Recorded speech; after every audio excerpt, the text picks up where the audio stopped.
And girls, आपका स्वागत है कॉमर्स पाठशाला में। और जैसा कि आप अपने स्क्रीन पे देख पा रहे हैं, हम बात करने वाले हैं रिसीट एंड पेमेंट अकाउंट के बारे में। राइट, काफ़ी ज़्यादा इंपॉर्टेंट टॉपिक है और ये क्लास 12 से रिलेटेड है। इसके पहले मैंने ऑलरेडी एक वीडियो बनाया हुआ है क्लास 12 अकाउंट से रिलेटेड, जिसमें मैंने आपको बताया था कि accounting for not for profit organisation क्या होता है और उसके क्या क्या फ़ीचर्स हैं। अब हम बात करने वाले हैं रिसीट एंड पेमेंट अकाउंट के बारे में। तो आई होप कि आपको पसंद आएगा लेक्चर स्टार्ट करते हैं। उसके पहले कहना चाहूँगा कि अगर आप हमारे चैनल पर नए हैं तो हमारे चैनल को सब्सक्राइब कर लीजिए और बेल आइकन दबा दीजिए, ताकि आपको मेरे वीडियोज़ की नोटिफिकेशन जो है वो आपको सबसे पहले मिलती रहे। ठीक है, तो क्लास 12 कॉमर्स की पढ़ाई भी स्टार्ट हो चुकी है, काफ़ी दिनों से चल रही है। तो आप ज़्यादा से ज़्यादा इस वीडियो को शेयर कीजिए ताकि और भी लोगों को पता चल पाए। तो जो बच्चे CBSE से क्लास 11-12 की स्टडी कर रहे हैं, they can join our channel for the very best study regarding the examination. Already class 11 के अकाउंट्स के मैंने बहुत सारे वीडियोज़ बना दिए हैं और अब मैं स्टार्ट कर रहा हूँ क्लास 12 के। And on a daily basis मैं कोशिश करूँगा एटलीस्ट वन वीडियो मैं जो है डाल सकूं और आपकी जो नीड्स हैं वो पूरी हो सकें, डेली डोज जो मिलना चाहिए वो आपकी पूरी हो सकें। ठीक है, तो रिसीट एंड पेमेंट अकाउंट की चलिए हम बात कर लेते हैं। तो नाम से पता चल रहा है कि ये एक अकाउंट है। अकाउंट क्या होता है ये आई होप कि आपको मुझे आपको बताने की ज़रूरत नहीं है। ठीक है ना। तो ये एक अकाउंट है जहाँ पे एक साइड रिसीट लिखते हैं और दूसरे साइड पेमेंट्स लिखते हैं। मतलब एक साइड में लिखा जाता है कि आपके इनकम कहाँ कहाँ से आए हैं, आपको पैसे कहाँ कहाँ से मिले हैं, और दूसरे साइड आप लिखते हो कि आपने उन पैसों को खर्च कहाँ कहाँ किए हैं। राइट, तो उसे हम कहेंगे receipt and payment account. So book में क्या दिया हुआ है, बुक को देख लेते हैं। यहाँ पे मैं दो चीज़ें आपको बता दूँ कि सबसे पहले मैं आपको बताऊँगा कि क्या होता है ये अकाउंट। उसके बाद मैं परफॉर्मा आपको दिखाऊँगा कि रिसीट एंड पेमेंट अकाउंट का परफॉर्मा कैसा होता है, उसमें कौन कौन सी चीज़ें जो है डेबिट साइड में मतलब रिसीट साइड में लिखी जाती हैं और कौन कौन सी चीज़ें जो है वो पेमेंट साइड में मतलब क्रेडिट साइड में लिखी जाती हैं।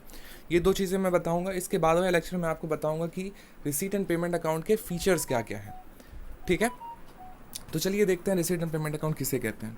So it is prepared at the end of accounting year on the basis of cash receipt and the cash payments recorded in the cash book.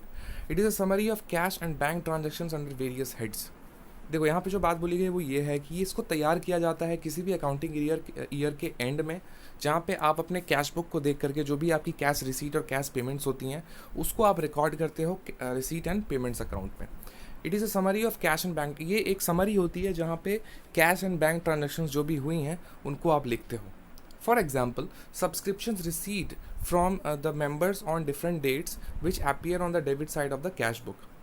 ठीक है, आपको सब्सक्रिप्शन रिसीव हुई हैं बहुत सारे लोगों से, तो आपने आप उसको डेबिट साइड में लिखते हो, है ना। जो भी रिसीट होती है, देखना कैश बुक में भी जब हम लिखते हैं तो उसको डेबिट साइड में लिखते हैं और खर्चों को मतलब जो पेमेंट होते हैं उसको हम क्रेडिट साइड में लिखते हैं। Same as receipt and payment account जब आप तैयार करोगे तो वहाँ पर भी आपको जो है डेबिट साइड में ही लिखना है अपने रिसीट्स को, और पेमेंट्स को आपको आपके क्रेडिट साइड में लिखना है।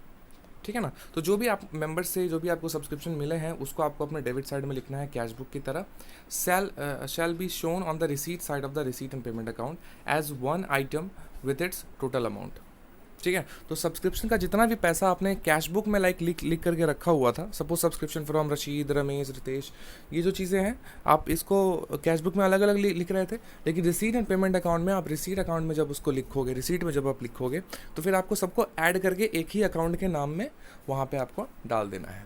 टोटल सब्सक्रिप्शन रिसीट नीचे में आप चाहो तो लिख सकते हो और टोटल अमाउंट फिर आपको वहाँ पर लिख देना, मतलब डेबिट साइड में ही आपको लिख देना है। ठीक है, वो बात यहाँ बोली जा रही है। Similarly, salary, rent, electricity charges paid from time to time as recorded on the credit side of the cash book, but the total salary paid, total rent paid, total electricity charges paid during the year appear on the payment side of the receipt and payment account। वही बात जो वहाँ पे हो रही थी, जो debit side में हुई वही मैं क्रेडिट साइड में बता रहा हूँ। मतलब सब्सक्रिप्शन आपने कैश बुक में जब आप लिख रहा था, आप जब लिख रहे थे तो कैश बुक में आप अलग अलग लोगों का सब्सक्रिप्शन को अलग अलग लिख रहे थे, लेकिन जब आपने रिसीट एंड पेमेंट में जब रिसीट साइड में आपने अपने रिसीट्स को लिखा तो फिर आपने सबको कंबाइन कर दिया। उसी तरीके से पेमेंट साइड में जब हम कैश बुक में लिखते थे तो देखना इलेक्ट्रिसिटी चार्जेस लिखते थे, इस महीने का, दूसरे महीने का इलेक्ट्रिसिटी चार्जेस इतना हो गया। तो उस तरीके से हम payment receipt and payments account में नहीं कर सकते। कैश बुक में वैसे होता था, लेकिन जब रिसीट एंड पेमेंट अकाउंट तैयार करेंगे तो पेमेंट साइड में, ये तो मेरा खर्च है ना इलेक्ट्रिसिटी चार्जेस, तो पूरे महीने का जो खर्च होगा, पूरे साल भर के जितने मतलब 12 महीने का जो खर्च होगा उसको एक साथ हम वहाँ पे इलेक्ट्रिसिटी चार्जेस बोल करके लिखेंगे, टोटल इलेक्ट्रिसिटी चार्जेस बोल करके रिसीट एंड पेमेंट अकाउंट के पेमेंट साइड में हम लिखेंगे। ये बात यहाँ पे बोली गई है। देखो फिर से मैं पढ़ देता हूँ। Similarly, salary, rent, electricity charges paid from time to time as recorded in the credit side of the cash book. देखो कैश कैश बुक के क्रेडिट साइड में इसको लिखा जाता था टाइम टू टाइम जब भी हम पेमेंट करते थे। उसको आपको लिखना किस तरीके से है, the total salary paid, total rent paid, total electricity charges paid during the year appear on the payment side of the receipt and payment account. ठीक है, यहाँ पे टोटल करके आपको मतलब लिखना है। ओके, आगे देखते हैं। Thus, receipt and payment account gives summarized picture of the various receipt and payments irrespective of whether they pertain to the certain period, previous period or succeeding period, or whether they are of capital or revenue nature. देखो यहाँ पे जो बात बोली गई वो ये है कि रिसीट एंड पेमेंट अकाउंट जो होता है वो एक तरीके से समराइज्ड इन्फॉर्मेशन होता है आपके पास, जहाँ पे आप सिर्फ पिछली साल जो भी चीज़ें हुई सिर्फ उसको ही कंसिडर नहीं कर रहे, या फिर इस साल जो चीज़ें हुई हैं उसको ही सिर्फ कंसिडर नहीं कर रहे, बल्कि जो आने वाला फ्यूचर है उसके लिए भी अगर आपको सब्सक्रिप्शन मिले हैं, उसके लिए भी अगर आपको रिसीट मिले हैं, तो फिर आप उसको भी कंसिडर करते हो। मतलब इन टोटल जब भी आप तैयार कर रहे हो, ठीक है ना, उस डेट तक, ठीक है, जब भी आप payments account, receipt and payments account तैयार करें, उस डेट तक जो भी आपने पैसे रिसीव किए हैं, है ना, चाहे वो प्रीवियस ईयर का हो, उसी ईयर का हो, या फिर आने वाले ईयर का हो, अगर आपने रिसीव किए हैं तो उसको आपको रिसीट साइड में दिखाने हैं, और अगर आपने खर्च किए हैं तो फिर उसको पेमेंट साइड में दिखाने हैं। ठीक है, देखो वहाँ पे वही लिखा हुआ, receipt and payment account give summarised picture of the various receipt and payments irrespective of whether they pertain to the certain period, current period. इससे फ़र्क नहीं पड़ता कि वो करंट पीरियड से बिलोंग करता हो, प्रीवियस पीरियड से बिलोंग करता हो, या फिर सक्सीडिंग मतलब जो आने वाले पीरियड से उससे बिलोंग करता हो। ठीक है, चाहे वो कैपिटल नेचर का हो या फिर रेवेन्यू नेचर का हो, मतलब रिसीट एंड पेमेंट दोनों की बात की जा रही है। आपको जो है उसको रिकॉर्ड वहाँ पे करना है। ये नहीं देखना कि ये ट्रांजैक्शन तो है इस अकाउंटिंग ईयर में हुआ ही नहीं है तो इसको नहीं रिकॉर्ड करेंगे, ऐसा नहीं। आप जिस डेट पे बना रहे हो उससे प्रीवियस जो भी होगा वो आपको रिकॉर्ड करना है, और सक्सीडिंग ईयर्स जो होगा उसका भी आपको रिकॉर्ड करना है। ठीक है, it may be noted that this account does not show any non cash item like depreciation. तो ये आप नोट करके रख सकते हो, या फिर आप अपने दिमाग में रख सकते हो कि इसमें जो है नॉन कैश आइटम्स, ऐसे आइटम जिसमें कैश का इस्तेमाल नहीं हुआ है, जैसे कि डिप्रिसिएशन, इसका रिकॉर्डिंग जो है इसमें नहीं किया जाता है। The opening balance in receipt payment account represent cash in hand, cash at bank which is shown on the receipt side, and the closing balance of the account represent cash in hand and cash at bank at the end of the year।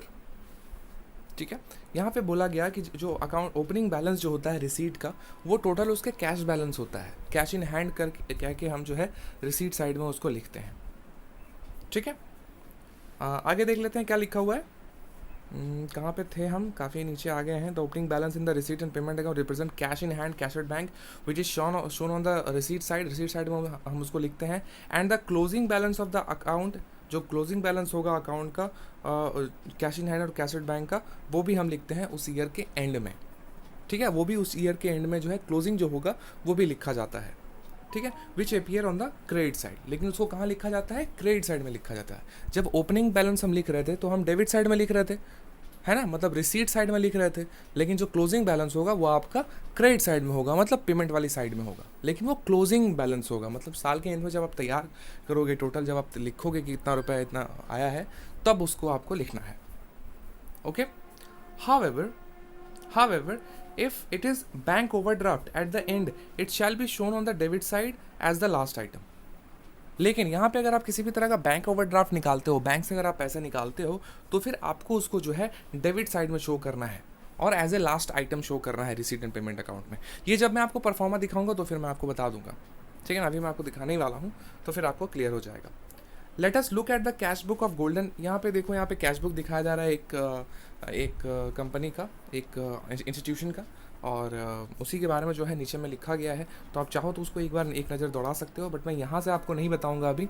मैं आपको directly सबसे पहले आपको जो है pro forma दिखाऊँगा, उसके बाद फिर मैं सवालों पे जंप करूँगा। ठीक है, क्योंकि सवालों पे डायरेक्टली जंप करना ठीक नहीं होगा। तो आई होप कि रिसीट एंड पेमेंट क्या होता है और इसमें क्या क्या चीज़ें लिखी जाती हैं debit side and credit side में, वो सारी चीज़ें मैं आपको बता पाया हूँ इस लेक्चर के माध्यम से। अब हम जंप कर जाते हैं हमारे जो परफॉर्मा है, ठीक है, उसके बारे में।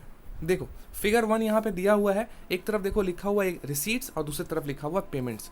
इसको अगर आप याद कर लोगे ना, तो जब भी आप रिसीट एंड पेमेंट अकाउंट बनाओगे तो फिर आपको बहुत ज़्यादा कंफ्यूज नहीं होना पड़ेगा। आपको पता रहेगा कि ये सारी चीज़ें आपके रिसीट साइड में आएंगी और ये सारी चीज़ें आपके पेमेंट साइड में आएंगी।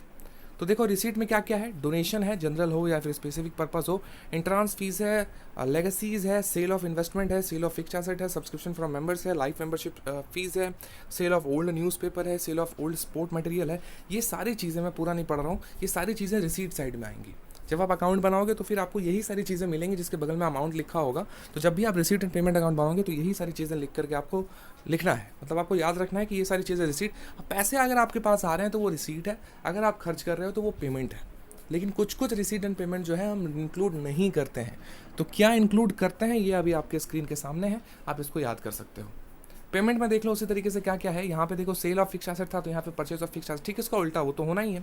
Purchase of sports material, investment in securities, printing and stationery, postage and courier charges, advertisement, wages and salary, honorarium, telephone charges, electricity and water charges. So these are the thing that you will have to write in the payment side, ठीक है ना, जब आप लिखोगे। अब नीचे में देखो एक प्रॉपर परफॉर्मा दिया हुआ है कि परफॉर्मा जब आप अकाउंट सच में बनाओगे, जब आप रिसीट एंड पेमेंट अकाउंट बनाओगे रियल में, वो तो फिगर में था कि क्या क्या चीज़ें आती हैं, यहाँ पे आपको दिखाया जा रहा है कि ऐसी कौन कौन सी चीज़ें हैं जो कि इंक्लूडेड होंगी और इसका परफॉर्मा कैसा होता है।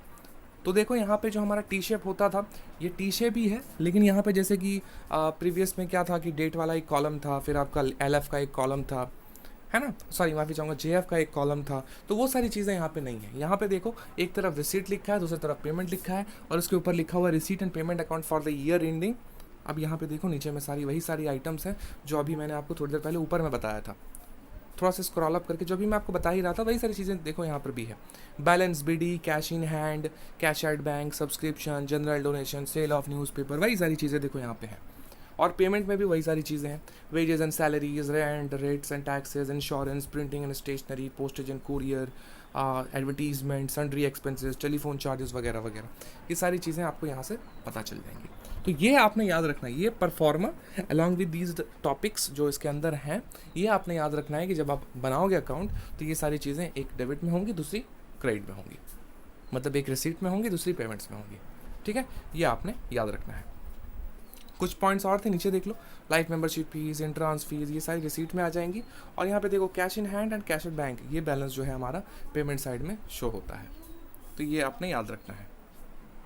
ओके, नीचे में देखो स्टार मार्क में एक पॉइंट लिखा हुआ है, there will be either of the two account amounts that is each at bank and bank overdraft, not both, ठीक है।